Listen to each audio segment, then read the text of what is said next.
Wonder what it would be like to live in someone else's shoes? You ever have that moment where you just picture and wonder, and you kind of paint the story of someone else's life, but you kind of think, that'd be pretty exciting to swap that out.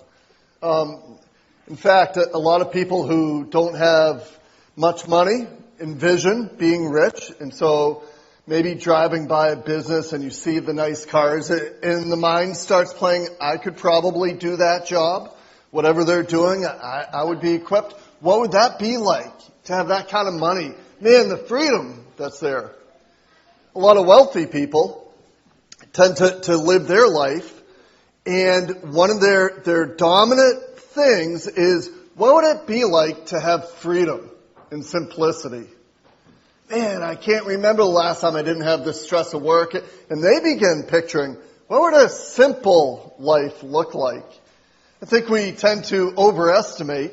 Wherever we're looking, it's always painted as a beautiful picture of what we're going to live. But oftentimes it's not. But we don't see that. The number of stories built on swapping positions is amazing to me. Mark Twain, if you're a fan of his, he wrote a book called The Prince and the Pauper. And you can just kind of envision that because you've seen movies about it, right? Barbie makes a movie about it. It's great. Good film. The Olsen Twins, a movie some of you may know, It Takes Two, Trading Places, Eddie Murphy, Dan Aykroyd. That theme goes out into popular culture a lot. What would it be like to switch positions? So I'm going to ask you a question. Go ahead, meet someone, and if you could swap with anyone, who would that be? Who would you like to be, even if it's for just a few moments? So say good morning to one another, meet someone that you don't know, and let them know who would it be. And in the meantime, Libby, if you want to come up here.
There.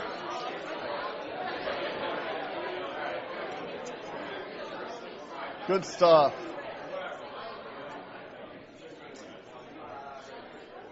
Any Supermen out there? Anyone swap with Superman? Oh, we had a Batman? All right, that's close. Jesus tells us a story about swapping this morning. Before we get into our text, I got a chance to hear a little bit about Livy's experience in school this week, and she downloaded with me and asked if she could share something. And I said, absolutely. So we get to hear a little bit about what Olivia's been thinking and something that God put in front of her that was pretty exciting. All right. So most of you know school already started. And so the first day of school, my history teacher had us taking notes on medieval times. And she was teaching us about the different classes of people in those times. And so you had the kings and the knights, and then you had peasants and slaves. And just above the slaves were the serfs. And serfs were people who were really poor, and they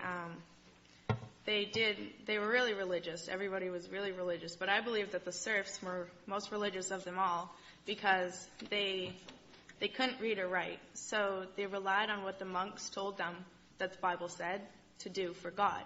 And so the monks told them that they needed to give 90% of their profit of all their crops and money to the king. And the other 10% went to the church. So these people really had nothing. And they did it all because they thought that's what God wanted to do. And they lived such a horrible life in hopes that the afterlife would be better than their life on earth. So it really doesn't matter what you're going through on earth. As long as you put your heart in God's hands, He'll take care of you and make sure that you live eternally with Him. And I just wanted to share that with you. Thank you, Woody.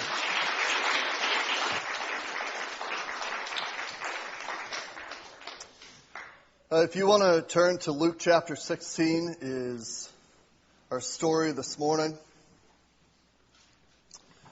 Over the summer and a little bit into the fall, we've been looking at Jesus' stories as He shares out with the people around Him.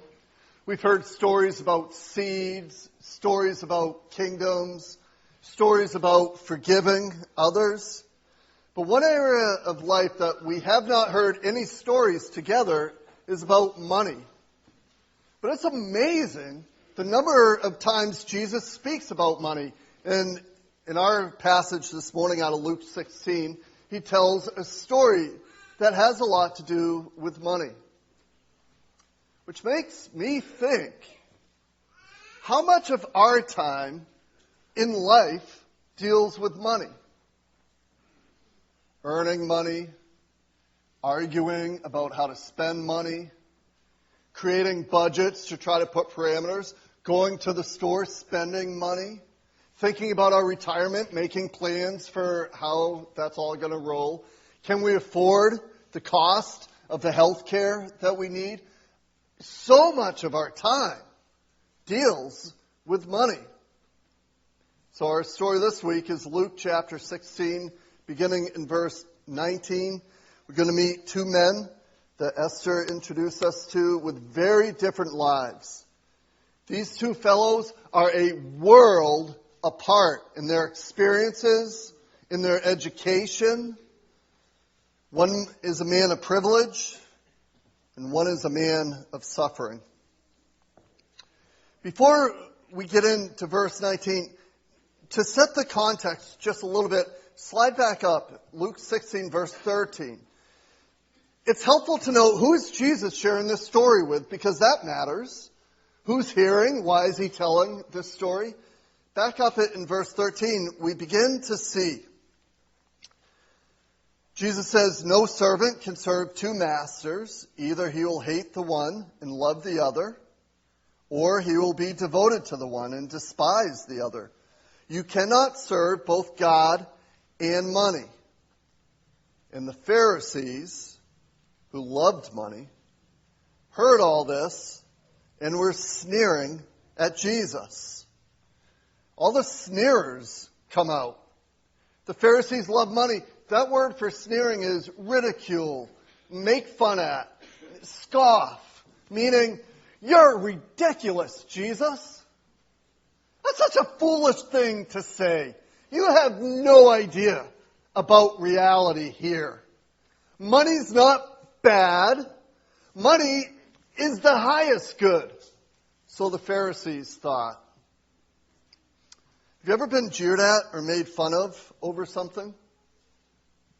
Maybe when you, the student who step up in your science class and speak about a creator God who loves humanity, and the sneering and the jeering comes. Or maybe it's when you speak about God's sovereign right over some really difficult times, and the scoffing comes back. You have no idea what you're talking about. Or maybe it's the idea that Jesus literally, physically is coming back to reign on earth as a good king.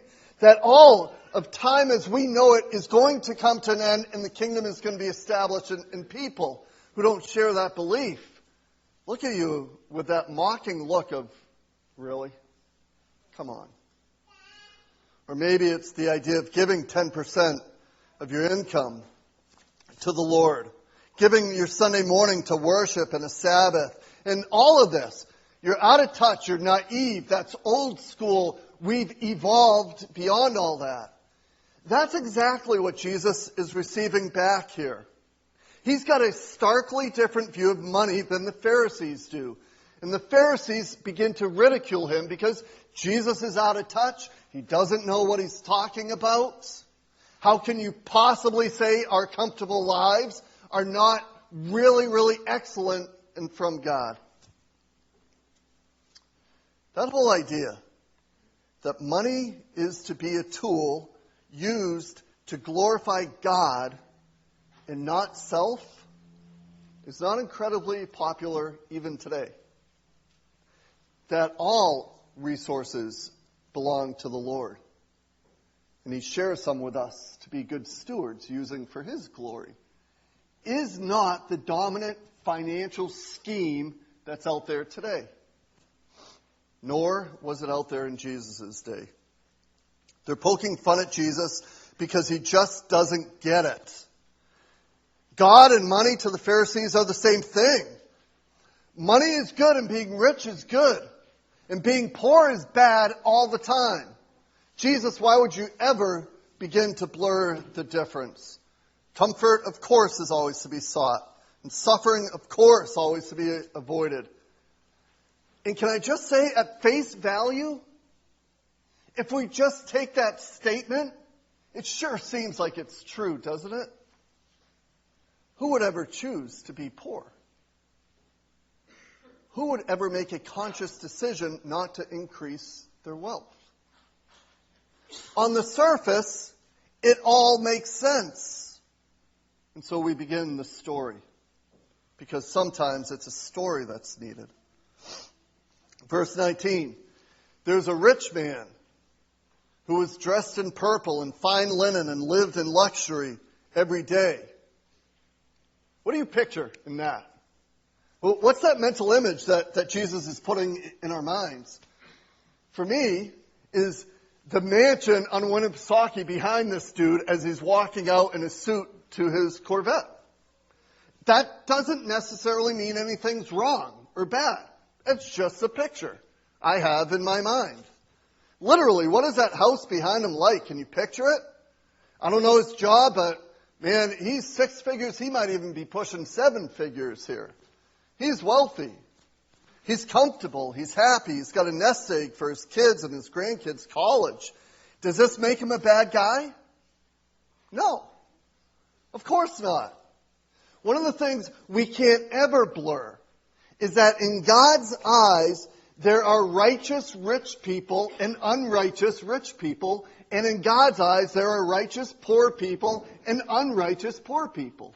Our status in life has nothing to do with our morality and our standing before God.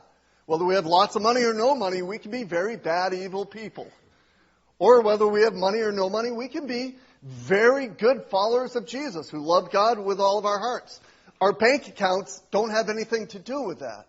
But in this story, you have to remember He's speaking to the Pharisees that are opposed to Him and they love money. And so He's going to set this context in terms of rich and poor. But I don't want us to leave this morning thinking poor people are righteous and rich people are evil, because that's not what Jesus is describing here. In fact, I don't know that I could be trusted with great wealth, literally. There are days that I'd like to give it a shot, test it, but I don't know that I would survive well. Others have a great gift. They can handle great wealth with great generosity, and it's amazing. But then I go to Haiti on a mission trip. And I realize God has trusted me with great wealth. And every set of eyes looking back at me, God has entrusted you with great wealth. See, wealth always seems to be relative to others who we're looking at. Who are you wealthy in comparison to? A whole lot of people. Of course, we can take the other stance too, right? Paddle our canoe that we keep bucketing water out of on Winnipesaukee to look at the house, and immediately, how do you feel? Poor. You feel poor because you're in comparison to great wealth. Wealth always seems to be relative to others. And it could not be more disparate than the contrast given in Jesus' story here. Verse 20. At his gate, the wealthy man's gate, was laid a beggar named Lazarus, covered with sores, and longing to eat what fell from the rich man's table. Who or what eats things that fall from the table? My dog does. I assume your dog does. And in my mind, the fact that someone with a name, Lazarus, could have a status lower than Paco, that's rough. Because we actually have a proper view of our pets. Our pets are way down here. We do love them, but we love them as they are. They're dogs and fish and lizards, and that's cool. But to see a man who had a mother and a father and hopes and dreams below them. So I mean, this contrast can't be greater. In fact, what do the dogs do? Even the dogs came to lick his sores. He can't even stop it. This man is crippled, sick, and ugly, starving. He's dumpster diving. He's eating or hoping to eat just like the rich man's dog, except he's helpless and the dogs come and lick him, eat him. It's horrible. And at this moment in the story, if you're hearing it from Jesus, or maybe you're hearing it for the first time, isn't your reaction like mine? I don't want to be that guy. I'm taking this guy. I'm taking Winnipesaukee. Not that. Because that's our natural human reaction, right? At this point in the story, I want to be this guy. Come on. Is anyone here hearing the story saying, I vote Lazarus. I want dogs to come and lick my sores because I can't defend them, and I'm so hungry I would take a dog-eaten scrap from the table and call that good. Of course not. And the audience in Jesus' day are thinking the same thing. This is the point of the scoffing. This is why all the ridicule is happening. Jesus, you don't get it. The rich, of course, the rich man. Who would ever choose to be a bullied serf like Livy was describing? Who would ever choose being a cripple, sick, ugly, starving, helpless beggar? Who would choose suffering? Who would choose Alzheimer's or loneliness or always wondering where the next meal would come from? Who in their right mind would ever choose that? You'd have to be crazy. And in this story, and in life, we see the successful and we want to be them. And so often we see someone that has a hard life. And we just think, I'm glad I'm not you. Hold on, my iPod's frozen. I've got to tend to that.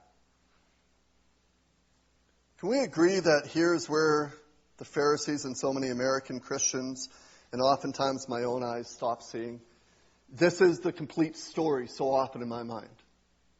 What I see here today is my whole reality. And for the Pharisees, that's where it ended. And that's why they loved money. Because their eyes could only see today and what was happening. If this is the end, if this would be the end of the story right here, rich man, poor man, carpe diem, go seize the day, go get money. Go do it. Make yourself comfortable. Be happy in this life. Just go for it. There's no boundaries on it. Live big or go home. And the reality is that what we see will determine what's important. No one can serve two masters. What you see will determine what you serve. And I wonder what we see this morning. Do we see anything other than what's right in front of us? Politicians pretending you matter but abandoning you after you vote. Evil Middle Eastern men slaughtering thousands of innocents.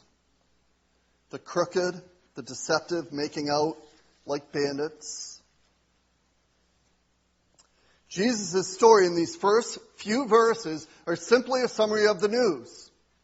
Some have it really good and some don't. And that's what every news article is about. Some have it good and some don't. In fact, some have it horrible. And then the story takes a turn. Takes a big turn. Eternity opens up onto center stage, and both men die. For that is indeed the path we all walk. We have a cemetery next door to our church. I've done many a graveside funeral out here. And as I walk through the gravestones, I'm looking and I'm reading. And you know what I'm seeing? More and more names that I know.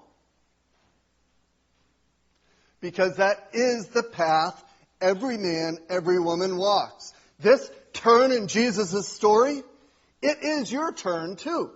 It's the turn in our story. There will be a day that each of us face this dramatic turn.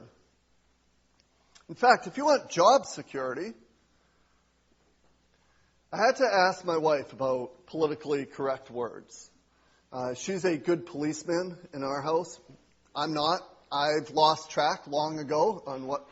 I think I can still say undertakers, but then I kind of looked and I can't. They're funeral home directors. So, if you want job security, funeral home director is a pretty good place to go. Because every Asian, every African, every European, every American, South American, it doesn't matter, all humanity ultimately is going to take this turn like Jesus does in his story. The rich man dies and the poor man dies. Verse 22. The time came when the beggar died, and the angels carried him to Abraham's side. The rich man also died and was buried. I've been to funerals with 4 or 5 people there. It's odd. I've been to funerals with hundreds of people there. Which of those 2 men had the 4 or 5 person funeral? We know. And who had the hundreds of people? We know. We know. And the Pharisees are being put on the spot because eternal things were irrelevant in light of this world. And those of us that lean towards the comfortable rich man, this is right where we take note. This is why this story has been so disturbing to me over the years. Of all of Jesus' stories, this is the one, because I find my heart inclined towards the rich man. And then this story turns, and we really take note. Verse 23. We'll read to the end of the story. In hell, can we say hell in church? Yes, we can.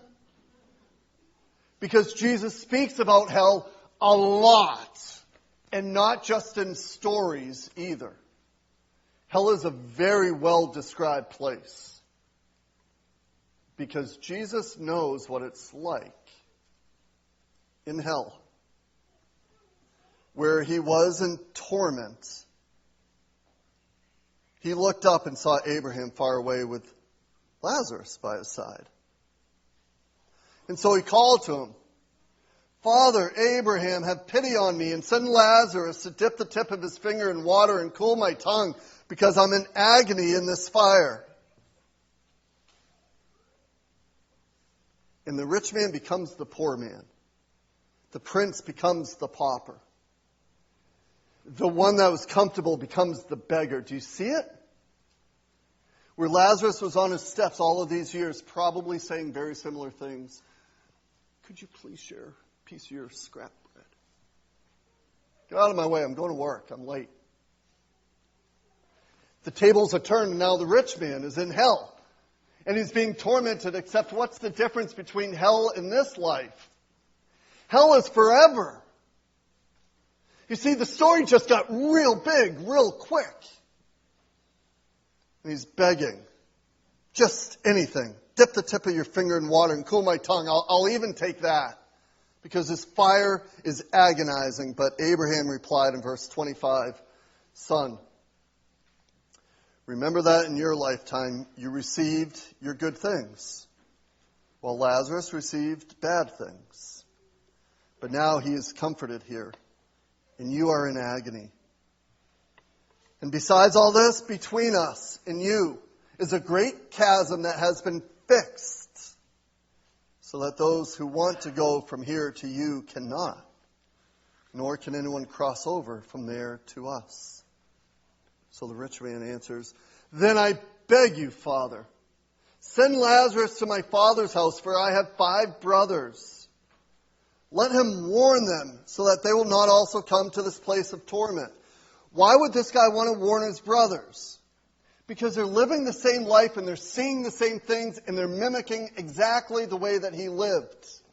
And he says, if I can't have relief, I know they're going down the same path. Could you please let them know.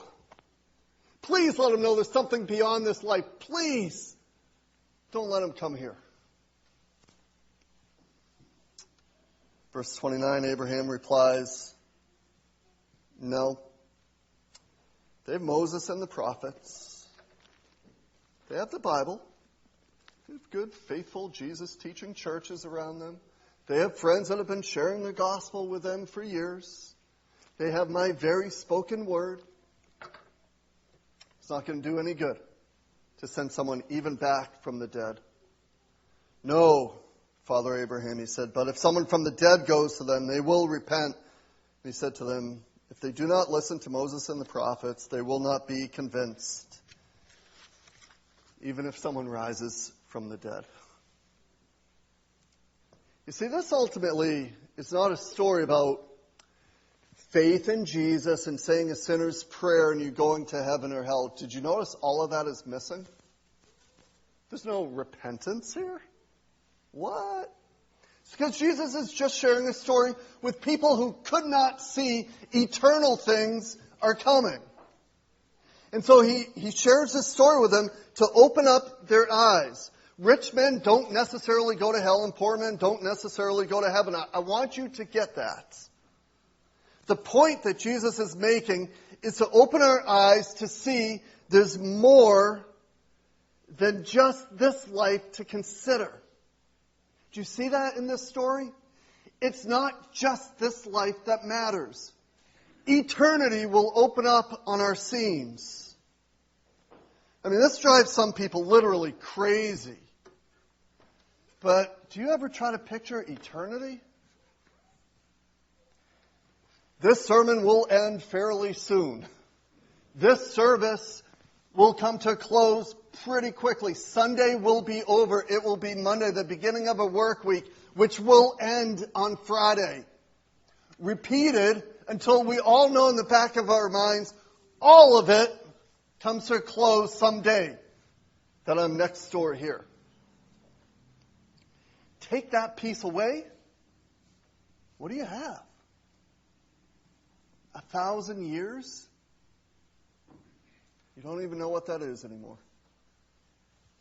It's a drop in the bucket. And the bucket has no edge to contain it. It's forever. Yeah, just wrap your mind in duct tape as you try to ponder. You can't. Because we live in this time delineated world that has a very hard stop at the end of it. And dismantling that hard stop is really hard to fathom, other than we know it never ends. But our lives here, I don't know, 60, 80, 100 years, if God is graceful enough to give that to us. And you and I bank so much on it. What is 60, 80, 100 years in comparison to eternity? That's why I was really attracted to the story that Livy was sharing. The serfs. If you lived in the serf's day, or you lived near Lazarus, you would look at them and say, these poor, poor, poor people, they have it so bad. And they did. But rarely would your eyes ever open to say, but God is a God of compassion. And He will surely make things right for all of eternity. And as we hear the story, did you find your emotions swapping? Did you feel for the rich man in there? I did. Why? Is it not because eternity is unimaginably more significant than a few years? And there's no turning back, and there's no trading places, and there's no more second chances.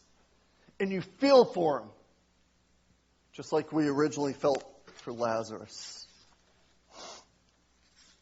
Jesus says, even if a dead man rose from the dead, they'll never believe. I know we have stories in this room this morning that may pale to Lazarus' story. That they're not on Lazarus' scale. I get that. But that you have stories that are legitimately tough. You've lost a loved one, and your heart has never healed. You got the diagnosis, and that's defining your days. But some of you suffer with pain day in and day out. And I know many of your stories personally. And I want to share this. Paul, who wrote a lot of the New Testament, he was one very familiar with suffering. He was a man who was beat. He was a man who was shipwrecked. He's a man that had a handicap. He was a man who was lonely. He was cold. He was in prison. He was whipped. He's a man very familiar with suffering. And he wrote these words out of 2 Corinthians. And just listen to him. He wrote, so we fix our eyes not on what is seen 60, 80, 100 years, but on what is unseen. For what is seen is temporary. It's here like grass in the morning. The sun comes up and it just withers. That's how quickly this thing goes. For what is seen is temporary, but what is unseen is eternal. Eternal. Your suffering will not last forever. God may, in His mercy, relieve you of your suffering now. He may relieve it next week. He may bring healing or healing to the relationship or whatever it is. He may take that burden off of you, but He may not. And like Lazarus, you may have that difficult suffering through many years of life. But I promise you, it is not forever. Forever, you experience God's compassion and His great kindness fully unhindered by sin, unhindered by selfishness in the heavens. And boy, must that be good. I can only imagine. But some of us have stories in this room that look far more like the rich man. That we live our life, and all we ever see is what's in front of us and what we have and what we can get. And there's rarely, if ever, a thought about the eternal. And so we complain about the pettiest stuff. We get depressed and totally down about something that's gone bad, and now our whole life is just wrecked. We're concerned with ourselves and our resources alone. Or maybe some of us live large with no attention to others who would give anything just to eat our scraps of money or food or love or attention or compassion. And they simply become the annoying ones to us. This story, I don't think it's really about money. At least not only about money. It's about opening ourselves up to the possibility of the eternal. And if you knew this morning, beyond a shadow of a doubt, that eternity hung in the balance, how would that change your life? what would you do differently? How would you live differently? What would you worship differently? I think that's the point that Jesus is bringing to us this morning. Because he has paved a way to Abraham's side for you. This man, Jesus, that told this story, suffered himself on a cross so that all the sin of the whole world could be carried on his shoulders, so that we would not have to pay the penalty for our sin. And then 3 days later, he rose from the dead. And we still don't believe, even though a man came back from the dead to tell us. And in this, God in his great mercy has given you a way that eternity will be with the Father, with the one who loves you most forever. I want to encourage you. God's heart is for you. God's heart is for you. And he wants you to know this Jesus. He wants you to know his Son. And in faith, we have this amazing gift. God takes our sin and places them on Jesus, and he takes Jesus' righteousness and puts them on you. Let me close just with this question. What do you need to take your eyes off? To stop worshiping, so that you're freed up to think eternally and worship an eternal God, knowing that God makes paupers princes and princes paupers. Let me invite our worship team up as we close in prayer.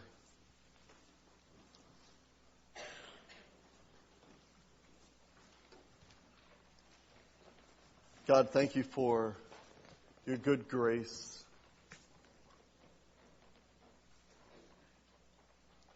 I thank you that our sufferings in this life matter to you. That you take note. That you share your compassion. That you bring healing. You bring relief. But God, when we don't see that, when you choose not to bring that, oh God, may you steel our hearts to remain faithful for all of eternity.